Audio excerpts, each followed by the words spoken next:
رو آووسیو از جونیش آووسیو موثر و یه این داستان ها جان آووسی MTCP. آره آووسی شما که نون میخورین الان نوب مستر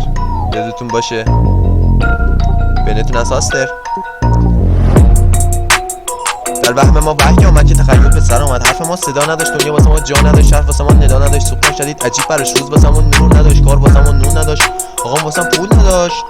دیگه سیگار واسم دود نداشت دورو برم یه شدم جانی دیگه اینجا واسم جانی پایدم از خامو مثل عمو جانی میگی رفتم بعد جایی که نذارم از خودم رد پایی آی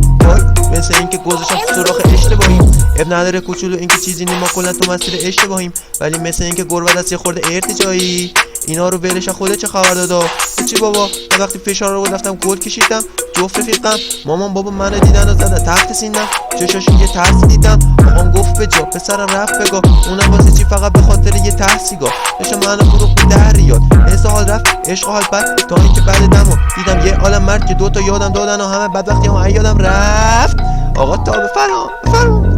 کردم مک با آووسی داشتیم باشیم خواستیم باشیم ناشیم دوتا بازی ما رو خواستیم تو آسمون داشتیم خواستیم تحصیل کنیم نگه قرب ولی تحت کنیم به روزی سر کنیم داشتیم میکردیم بازی استی ولی تشت کنیم مازی ای پی به خدای بند خدای ما خونیم واسه لالایی و دست کنیم بیتیوی بالا پایی علی که واسه ما بابایی ولی تشت با ما دادایی یه کنی بود میگفت میگره بابا تیسیش داره دکمون بخون نکن ناده چاقا میذارتت بچه تیسیش داره پولت نمیتونی کنه ناده آووسی مثل بتمن میکنه علی دو لنده میبره رضا رو تو جنگ میز داره کنش بتمن تو کی زره چنل سوپر ولی تشتی خوره باشه شوفر بره